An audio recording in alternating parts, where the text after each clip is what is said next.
ቴዶ አይ ቲንክ ወደ አንተ ልቀጥል።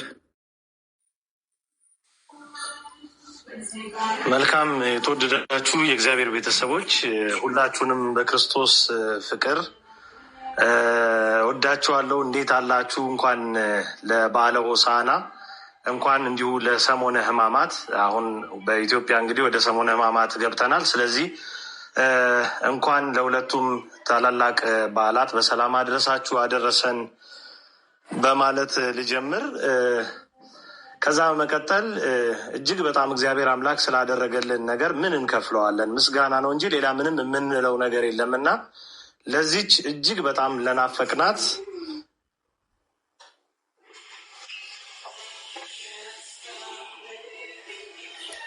አለው። ኦኬ እኔ ደግሞ ራሴን ሳጠው የተገባው ብዬ ነው። እጅግ በጣም ለናፈቅናት ለወደድናት ታላቅ ዕለት እንኳን በሰላም በጤና አደረሰን። ምናልባት የዚህ ቀን ትርጉም አባቶቻችን ያው የዋል ይደር ይብላላ የሚል ነገር አላቸው። ነገር አንዳንድ ነገር በትኩሱ አይነገርም። ስለዚህ በጣም አልፎ ስትሰሙት በጣም የሚደንቁ ጊዜያትን እግዚአብሔር አምላክ አሳልፎልናል። ስለዚህ ለዚህ ቀን መድረሳችን ቀላል ትርጉም አለው ብዬ አልወስደውም በእኔ በኩል እና እንግዲህ ወንድሞቻችን ሂደትን በተመለከተ በጣም ብዙ በርካታ ነገር ጠቃቅሰዋል። እዚህ ላይ እኔ ፍሬም አድርጌ ማለፍ የምፈልጋቸውን ነገሮች ብቻ ነው መንገር የሚኖርብኝ ማለት ነው። የመጀመሪያው ክቡራን ወንድሞች እጅግ በጣም የምንወዳችሁ እግዚአብሔር አምላክ እሱ በደሙ ሸፍኖ እንኳን በሰላም ከምትወዱት እህት ወንድሞቻችሁ ጋር በሰላም አገናኛችሁ ለማለት እወዳለሁ።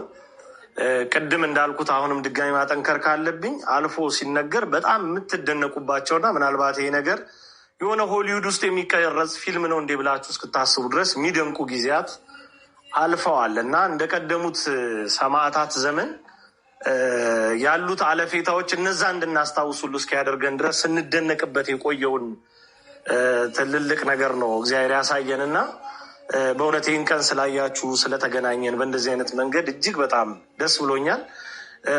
እንግዲህ ከነ ኃጢአት በደላችን የለፋነው ልፋት ከንቱ እንዳይቀር በቸርነቱ ብዛት ያሰበን እግዚአብሔር ይህንን እንድንሆን ፈቅዶልናል። ይህ በጣም አስደሳች ነው። ይህ ጅማሬ አይደለም፣ ይሄ ፍጻሜ አይደለም፣ ገና ጅማሬ ነው። በጣም በርካታ ርቀቶች መሄድ አለብን። ወንድሞች በማብራሪያ በደንብ ሲነግሯችሁ እንደነበረው ይህ ሐዋርያዊ አገልግሎት በማንም ፈቃጅና ከልካይነት ሳይሆን በቤተ ክርስቲያናችን አስተምሮ ልክ ተሰፍቶና ተለክቶ መተግበር እንዲችል ገና ብዙ ያላሰለሱ ጥረቶች ይቀጥላሉ። እስከ ዛሬ በመጣንበት መንገድ ባለው መንገድ በአጠቃላይ ብዙዎች እንደተሳተፉ ግልጽ ነው። ይህን ግልጽ ማድረግ ይኖርብኛል። ኢትዮጵያ ውስጥ ያሉ ወገኖቻችንን እና እዚህ ላይ ፊት መሪ የነበሩ ሰዎችን በስም መግለጽ ችግር ቢሆንብኝ፣ ነገር ግን በጣም በርካታ ቁጥር ያላቸው ሰዎች ሰብሰብ ብለው በእነዚህ ወንድሞች ደህንነትና ሐዋርያ አገልግሎታቸው በተጠናከረ መንገድ በሚቀጥልበት መንገድ ላይ ነበሩ። በጣም ሱታፊያቸው ቀላል የማይባል ማለት ነው እና ቀን ከሌሊት ቁጭ ብለው እየዋሉ እያደሩ በነገሮች ያልተለዩ ብዙሃን አሉ። ከሀገር ውጭ ያሉትን መጥቀስ ተገቢ ይሆናል። ወደፊትም ማወቅ እነሱ ሲያወሩ መስማት ስለሚጠበቅባችሁ ልጇ ነው አምላኳ በሚል አካውንት የምታውቋት እህታችን ሜሪ እዚህ ነገር ውስጥ በጣም ፊት አውራሪ ከሆኑ በውስጥ በጣም ትልልቅ ስራዎችን ከሰሩ በአቅምም በመዋለ ንዋይም ደረጃ ለወንድሞቻችን የተሻለ ማረፊያ ለደህንነታቸው የተመቸ ነገር መሆን ስላለበት እሱን በማጠናከር ሂደት ውስጥ ብዙ ጥረት ያደረገች ወደፊትም ምንም ብትላችሁ ልትሰሟት የሚገባ እህት ነች። በዚህ ጉዳይ ብዬ ስለማስብ ነው። ቅድም ጰላዲ ሲጠቅስ እንዲሁ ገንዘብ ስትሰበስቡብን የነበራችሁ አላችሁ ብሏል እና እውነት ነው። በዛ በኩል እፎይ እንግደል ተብሎ ገንዘብ ይሰባሰባል። በዚህ በኩል ደግሞ ኪስ ቀዳጅ ሁኔታዎችን በመጠቀም ገንዘብ ለመሰብሰብ ለግል ጥቅሙን ታሳቢ በማድረግ የሚለፋ አካል ስለነበር የጥርት ባለ መንገድ መታወቅ ስላለበት ነው። ስለዚህ እዚህ ውስጥ ታላላቅ መምህራን አሉ። ስማቸውን ወደፊት ትሰሙታላችሁ። ታላላቅ አባቶችም ጭምር አሉ። መጥቀስ ካለብኝ በስም መጠቀስ ያለባቸው አንደኛው ቀሲስ አባታችን አባ ዲበኩሉ ናቸው። እሳቸው አሉ እዚህ ጉዳይ ውስጥ። ሌሎቹን አባቶች መግለጽ አይጠበቅም፣ ምክንያቱም ኦኔንዶፍ ሀገር ውስጥ ሊመላለሱ ምናምን ስለሚችሉ ለጊዜው ለደህንነት ሲባል ምንም መናገር አይጠበቅብን። ነካ ያደረግኩት ግን በስም ደረጃ እንደነዚህ ያሉ ሰዎች በተጠናከረ አቅምነት አብረው እየሰሩ መሆኑን መግለጥ ስለሚገባና በፊት መሪነት ነገሮች እንዲህ በምናስበው ደረጃ ጥሩ ሆኖ እንዲገኙ ሚና ስላላቸው እንደው ቴዶ ምነው በስም ባይጠቅስ የምትሉ ከሆነ ነገ ብዙ አይነት ጭረባዎች ስለሚካሄዱ ለዛ የተመቻችሁ እንዳትሆኑ ለማሳሰብ ይህን እንድታውቁት በማለት ነው መንገር የተጠበቀብኝ። ስለዚህ ፎርማል በሆነ አካሄድ በጣም የሚገራርሙ ስራዎች ነው ተሰርተው የዛሬ ቀን ላይ የተደረሰው። ስለዚህ ይህን ማወቅ ይገባል። ሌላ በንግግር መካከል መሰንጠቅ የማይቻሉ ሁለት ነገሮችን መናገር ይኖርብኛል። የመጀመሪያው ብፁዕ አባታችን አቡነ አብርሃም በተመለከተ እፎይ የጠየቀውና የተናገረውን ቀጥተኛ ነገር መሽረፍ፣ መሸራረፍ፣ መጭመቅ፣ ለሌላ ዓላማ መጠቀም አይቻልም። ምክንያቱም ብፁዕነታቸው በጣም እንወዳቸው አባታችን ከዚህ ቀደም ምናልባት በእሳቸው የአስተዳደር ዘመን በማህበራዊ ሚዲያ የእሳቸውን አሳይመንቶች ጭምር በመቀበል ለትልልቅ ስራዎች ያዘዙን አባት የታዘዝናቸው ልጆች ነው። ምንም መሽረፍ አያስፈልግም። ይህን ወስዳችሁ ድሮም እኮ ምናምን የምትሉ ሰዎች አላችሁ እና ይሄ አይፈቀድም፣ በፍጹም አይፈቀድም። በአውዱ ነው አባታችን ይሄ ነገር ሆኗል ብለን ጥያቄው ቀርቧል። አሁን የጥያቄውን መንፈስ የያዙና ዳግም በዚህ ሐዋርያዊ አገልግሎት እፎይ ያነሳቸውን ጥያቄዎች ሂደቶች እንዳይደናቀፉ ያላሰለሰ ጥረት እንዲደረግና ስራ እንዲሰራ እናብቃ። እንደዛ አይነት ጥረቶችን እናድርግ እንጂ ይችን ነገር ሸርፎ ለፖለቲካ ዓላማ መጠቀም ሊሆነ ለዘር ዓላማ መጠቀም በፍጹም አይቻልም። ቢያጋጥማችሁ እንኳን ቴዶ ብሎ ነበር እንድትሉ ፈልጋለሁ። ቴዶ አለማለት እፎይ አለማለት ነው፣ እዚሁ ቤት እያወራን ስለሆነ። ስለዚህ ይህን ነገር በጣም በከፍተኛ ደረጃ ጥንቃቄ አድርጉበት። የተነገረው ነገር ሂደቶችን የተመለከተና የቀረበው ነገር አለመሰራቱ ራሱ ያስከፈለው መስዋዕትነት ስላለ ያስከፈለው ዋጋ ነው። አባቶችን ማክበር ግድ ነው፣ መጠየቅም ደግሞ ግድ ነው። በዛ ነው ልክ ማለት እንጂ ዝም ብለን ዘላለም እየሸላለምን ሐዋርያ አገልግሎታችን ገደል እየገባ በየሂደቶች ወደፊት እነ እፎይ በዶክመንተሪ የሚገልጹልን በመጽሐፍ መልክ ከመጣ ይሄ ታሪክ የሚነግሩን ነገር አለ። ለትንሽ ወንጌል አፍ ሲከፈት እንኳን ብዙ ብለው የሰሙ ሰዎች በሂደቶቻቸው መካከል ተገኝተዋል።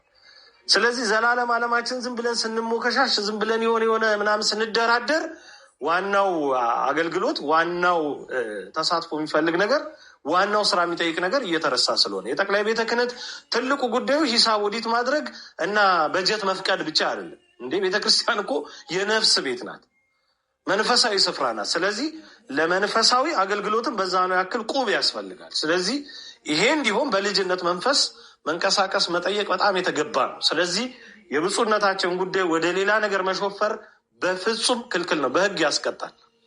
በዚህኛው በእኛ ማዕቀፍ ውስጥ በብሔራዊ መረጃ ደህንነት የተነገረ ነው ብላችሁ አስቡ። ስለዚህ አይቻልም ለዛ አይነት ዓላማ መጠቀም፣ ይሄ ይሰመርበት። ሌላው መከፋፈል፣ መጨራረብ ምናምን በፍጹም አይፈቀድም። እፎይ ተባለ ማለት እፎይ ስሙ ተጠራ ማለት ጳላዲዮስ ተጠራ ማለት ማመይ ተጠራች ማለት ነው። ትንሿ ተጠራች ማለት ሁላችንም ተጠራን ማለት ነው። በቃ እዚህ ነገር ላይ ከትንሽም እስከ ትልቅም እየተሳተፍን ያለን ኦርቶዶክሳውያን እህቶች ወንድሞች ተጠራን ማለት ነው። እፎይ ሲባል ጳላዲዮስስ የሚል ሰዋል። ጳላዲዮስ ሲባል እኔ ማመይስ እንደዚህ አይነት ክፍልፋይ አያስፈልገንም። በቃ በዚህ አገልግሎት ምናልባት ቀድሞ ስሙንም የሰማ ነው ትልልቅ ተጋድሎችንም ከፊት እየመራ ያለው ወንድማችን እፎይ ነው። እሱን ጠራን ማለት ማመይን ጠራን ማለት ነው። በቃ አለቅ። እዚህ ጉዳይ ውስጥ መከፋፈል መሰነጣጠቅ አይቻልም። አገልግሎቱን በጣም ስለሚረብሽ ወደፊት የምናስባቸው ነገሮች ስለሚያጠፋብን ፈጽሞ ይህን ማድረግ አይቻልም። አታድርጉት እባካችሁ። ተማጽኖም ከሆነ ለቀና ኦርቶዶክሳውያን ማለት ነው። ምክንያቱም በየዋህነት ጭምር እንዲህ አይነት ነገሮች ሲነሱ ገሌስ የምትሉ ሰዎች አላችሁ እና እንዴት እንደ አንድ ቃል ተናጋሪ እንደ አንድ ልብ መካሪ ሆነው እንደሚሰሩ ልነግራችሁ አልችልም። በወንድሞችና በእህቶች መካከል የሌለውን ስንጥቃት ለመፍጠር እንዳትጥሩ። በየዋህነት የምትሰጧቸው ሀሳቦች እነኚህን ወንድም እህቶች አገልግሎታቸውን የሚረብሽ እንዳይሆን አደራ ጥንቃቄ አድርጉ። ያ ነው መሆን መቻል ያለበት። ሌላኛው የመጨረሻው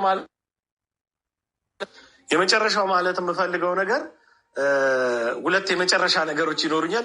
የመጨረሻ ነገር የሚሆነው ምንድን ነው? ይህ አገልግሎት በጣም በጠነከረ መንገድ በተባበረ መንገድ መቀጠል እንዲችል የምንፈልገውና የሚያስፈልገን ቲፎዞ ሳይሆን አጋዥ ነው።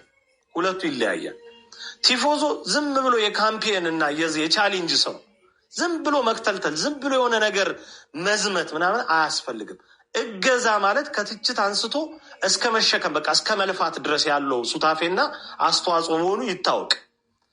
ምን እናርግ፣ ምን ተንግበር፣ ምን እንስራ፣ ምን እናግዝ፣ ምን እናገልግላችሁ ይሄ ነገር የበረታ የተጠናከረ እንዲሁም ምን እንስራ መባል አለበት እንጂ እንደው ዝም ብሎ ፎይ በጣም ሌላ መንፈስ ነው እያያዘ የሚሄደው። አንፈልግም፣ እሱ አያስፈልገን፣ ይሰነጣጥቀን። ስለዚህ ምን እናድርግ? አሁን በሚደረገው በዚህ ሐዋርያዊ አገልግሎት በእስልምናው ቅበተ እምነት ዙሪያ ምን አይነት ነገር እንስራ? ምን እናድርግ?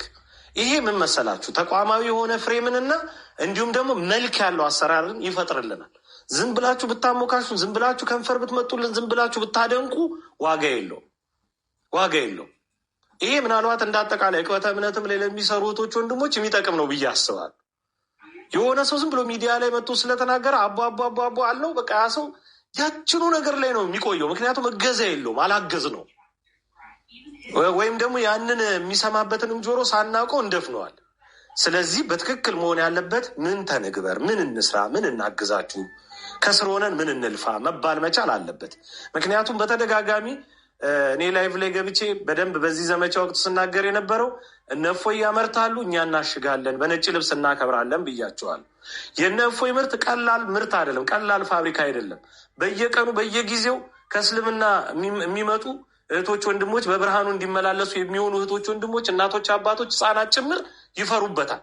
ያ ሲገኝ የሆነ ሰው አስተምሮ ካመጣ እኛ ደግሞ ነጭ ልብስ እናለብሰዋል። ነጭ ልብስ አልብሰን በስጋው ደግሞ እንዲከብር በስርዓተ ጥምቀትም እንደዛው እንዲነጻ እናደርጋለን አይደል? ስለዚህ ይሄ የሰንሰለት አገልግሎት ነው፣ የተያያዘ አገልግሎት። ለዛ ነው ቅድም ተቋማዊ መልክ ሲለን የነበረው ወንድማችን እፎይ። ስለዚህ እዚህ ነገር ውስጥ በጣም የተነቃቃ የሆነ አጋዥነት እንጂ ቲፎዞ እንዳይኖር ነው ትልቁ ፍላጎታችን። ቲፎዞዎች ዝም ብለን የምንተለተል ሰዎች ቲፎዞ ያስታውቃል። ባይዘው ቲፎዞ ምን አይነት ጥያቄ ይጠይቃል መሰላችሁ? ይመጣል ባልተናገራችሁት እፎይ ቅዳሜ ይገባል ብላችሁ ነበር ይላል። አላልንም እኮ ሌላ ሰው ነው ያለ። ያንን ነገር ይዞ ይመጣና ግን ይላል። ከዛ ይመጣና የእፎይ አካውንት ትክክለኛ የትኛው ነው ይላል። ይሄ ቲፎዞ ነው። በቃ እገዛን የሚፈልግ ሰው እያንዳንዷን ነገር እግር በእግር ይከታተላል፣ ያውቃል ማለት ነው። ትንንሽ እውቀቶች ለእሱ አይሰጡት። መጠየቅ ክፋት ባይኖረውም የተደጋገመ ጥያቄ ግን ሞኝነት፣ ቂላቂልነት ይፈጥራል። ስለዚህ እንደዚህ አይነት ነገሮች ላይ ንቃተ ህሊናው እንዲኖር ያስፈልጋል የሚለው ነው።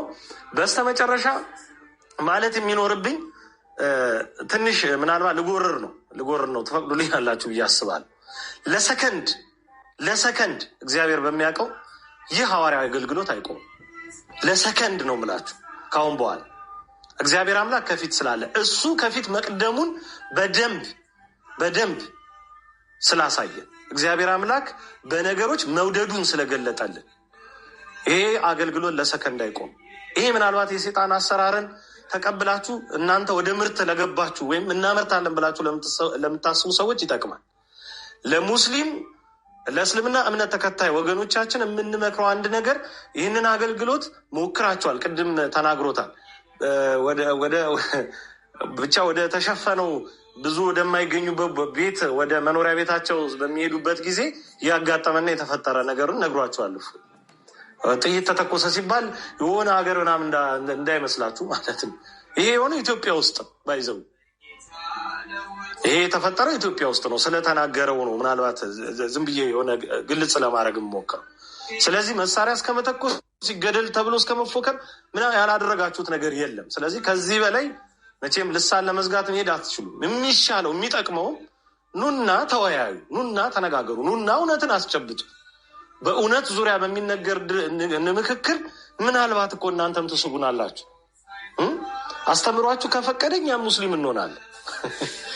ስለዚህ ኑና በዚህ መንገድ ሞክሩ። አካውንት በማዘጋት የሆነ ምናምን ቪዲዮ በማስጠፋት እያያችሁ ነው። በ4 ሰዓት ባልሞላ ጊዜ ውስጥ 3 ቪዲዮ ነው የጠፋብኝ። እንደዚህ አይደለም። እንደዚህ በነገራችሁ ላይ አታስቆሙ። ምን ከፍታለና ሌላ ምን ችግር አለ? አልጎሪዝሙ ይፈቅድልናል እኮ። ስለዚህ በዛ ሁኔታ ውስጥ የሚኖረውን መግነን ኦርቶዶክሳዊ ብርታትና ጽናት መገዳደር ስለማትችሉ እውቀታችሁን አጠንክራችሁ ብቅ በሉ ለማለት እንወዳለን። በፍጹም ፍቅርና ትሕትና ይህንን ለመግለጥ እንወዳለን። አገልግሎታችን ጭራሽ መቼም በምንም ሁኔታ ውስጥ እግዚአብሔር እስከፈቀደ ድረስ አይቆም። በብርታት፣ በጽናት፣ በመተሳሰር፣ በብዙ ፍቅር፣ በብዙ አንድነት፣ በብዙ መተባበር አምረን ፈክተን ደምቀን እንቀጥላለን። እኔም እፎይ ነኝ። በእያንዳንዱ ሁኔታ ውስጥ ለሚኖረው ሂደት እነ እፎይ ያመርታሉ፣ እኛ እናሽጋለን። ሂደቶች በብርታትና በጥንካሬ እግዚአብሔር በፈቀደ ልክ ይቀጥላል። አመሰግናለሁ።